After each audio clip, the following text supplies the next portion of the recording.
பேராசிரியர்களே, நீங்கள் குறிப்பிட்டிருந்தீர்கள் இந்த பொருள் கண்ட விலை வந்து சந்தை தான் தீர்மானிக்கிறது. அப்படி இருக்கும்போது இந்த பொருள் கண்ட விலையை மக்கள் இதை வாங்கக்கூடியதாக ஒரு கட்டுப்பாட்டு விலையோ சரியான விலையில் மக்களுக்கு கிடைக்கணும் என்று அரசாங்கம் யோசிக்கிறால் அல்லது யோசித்தால் இந்த அரசாங்கத்தின் நடவடிக்கை எவ்வாறு இருந்தால் சரியா இருக்கும் என்று பொருளியல் நிபுணராக நீங்கள் இதுக்கு என்ன மாதிரி விளக்கம் சொல்ல முடியும்? பல்வேறுபட்ட விடயங்களை நீங்கள் கருத்தில் கொள்ள வேண்டும். ஒன்று, ஒரு பக்கம் நுகர்வோர்கள், அடுத்த பக்கம் உற்பத்தியாளர்கள். அப்போ விவசாயத்தில் ஈடுபடுற விவசாயிகள் தான் மரக்கறி உற்பத்தி செய்கிறார்கள், நெல்லை உற்பத்தி செய்கிறார்கள். அப்போ அவர்களுக்கு உரிய விலை கிடைக்க வேண்டும். அப்போ நீங்கள் அரிசியை கட்டுப்பாட்டு விலை வைத்து 5 வருஷத்துக்கு அரிசி 200 ரூபா தான் 300 ரூபான்னு சொன்னால் விவசாயிகள் பாதிக்கப்படுவார்கள். அப்போ அவர்களுடைய நிலைமை என்ன? அவர்கள் உற்பத்தி செலவு அதிகரிக்கும் போது அவர்கள் அப்படி செய்ய இயலாது. அப்போ அவர்களையும் பாதுகாக்க வேண்டும். அப்படி அவர்களின் மீது இவ்வளோ சுமையை சுமத்தி கட்டுப்பாடுகளை விதிச்சுக்கிட்டு சொன்னால், இல்லை ஒரு வெள்ளாமை செய்யாமல் விட்டார்கள் சொன்னால் நீங்கள் அரிசி முழுக்க நீங்கள் வெளிநாட்டிலிருந்து இறக்குமதி செய்ய வேண்டி வரும். அது மிகப்பெரிய பிரச்சனையை உருவாக்கும். ஆகவே உற்பத்தியாளர்களை பாதுகாக்க வேண்டும். நுகர்வோர்களுக்கு அரிசி போன்ற அத்தியாவசிய பொருட்களை ஓரளவுக்கு குறைந்த விலையில் கொடுக்க வேண்டிய தேவையும் அரசாங்கத்துக்கு இருக்கின்றது. அப்படி இல்லைன்னு சொன்னால் நுகர்வோர்கள், குறிப்பாக வருமானம் குறைந்தவர்கள் பாதிக்கப்படுவார்கள்.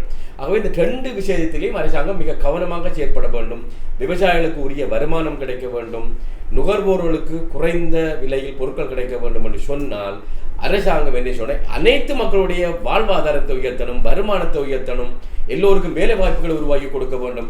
வேலை வாய்ப்பில் ஈடுபட்டு அதிக சம்பளம் பெறுபவர்கள் இந்த விலை அதிகரிப்பை, அரிசி மரக்கறியோட விலை அதிகரிப்பை பெருசாக எடுக்க மாட்டார்கள்.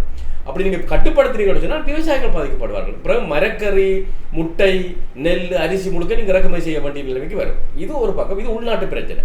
இன்னொரு பக்கம் நாங்கள் காலத்துக்கு காலம் வெங்காயம், உருளைக்கிழங்கு போன்ற பொருட்களை இறக்குமதி செய்கின்றோம்.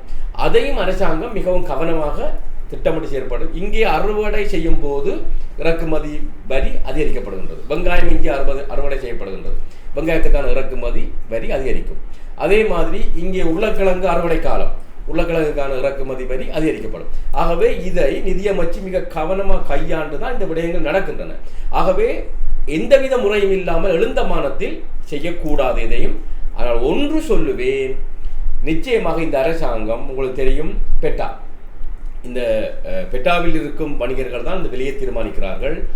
அவர்களுக்கு ஒரு சுயாதீன தன்மையை கொடுத்து இடைத்தரகர்கள் யாரும் இல்லாத வகையில் அரசாங்கம் செய்தால் அவர்களுடன் பேசி இடைத்தரகர்களை எல்லாம் இல்லாமலாக்கி நேரடியாக உங்களால் ஏழுமான அளவுக்கு நீங்கள் குறைத்து கொடுங்கள் விலையை, அதிக அளவில் லாபம் வைக்காதீர்கள், கூடுதலாக லாபம் வைக்காதீர்கள் என்று சொன்னால் அது இறக்குமதி செய்ய இலங்கைக்கு கிடைக்கிற நிறைய பொருட்கள், அது இப்போ சித்திரமலாக இருக்கலாம், மல்லியாக இருக்கலாம், மஞ்சளாக இருக்கலாம், சீரகமாக இருக்கலாம், எல்லாமே இறக்குமதி செய்யப்படுற பொருட்கள்.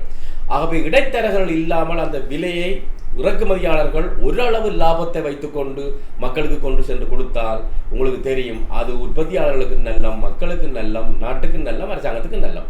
ஆகவே அரசாங்கம் இந்த ஊழல் இல்லாத நடவடிக்கைகள், குறிப்பாக இறக்குமதியின் போது ஊழல் இல்லாத நடவடிக்கைகளை அரசாங்கம் முறையாக கையாளுமாக இருந்தால் அது நாட்டு மக்கள் அனைவருக்கும் நன்மை அளிக்கக்கூடியது. ஆனால் எழுந்த மானத்தில் அரசாங்கம் வரியை கூட்டி குறைச்சி அந்த மாதிரி கட்டுப்பாடு விலைகள்லாம் விதித்தால் நீங்கள் முட்டைக்கு நீங்கள் இந்த நாடு பெரிய அல்லோலகல்லப்பட்டது. ஆகவே அவர்கள் எல்லாம் கை வைக்கக்கூடாது. முட்டை உற்பத்தியாளர்கள் அவர்கள் சரி, உங்களுக்கு தெரியும், போக்குவரத்து செய்யும் போது முட்டை உடைந்து விடும். ஆகவே அவர்களெல்லாம் கட்டுப்பாட்டு விலையில் முட்டையை கொடுங்கன்னு சொன்னால் நீங்கள் இந்தியாவிலிருந்து ஏனைய நாடுகளிலிருந்து முட்டை இறக்குமதி செய்ய வேண்டிய கட்டத்துக்கு வரும். ஆகவே அதிலெல்லாம் கை வைக்கக்கூடாது. ஆனால் மனிதாபிமான ரீதியில் உற்பத்தியாளர்கள் அதிக லாபம் வைக்காமல் அரசாங்கம் பார்த்துக்கொள்ள வேண்டும். அதையும் மிக முக்கியமானது. அப்படி இல்லாவிட்டால் நுகர்வோர்கள் பாதிக்கப்படுவார்கள். ஆகவே உற்பத்தியாளரையும் பார்க்க வேண்டும், நுகர்வோரையும் பார்க்க வேண்டும்.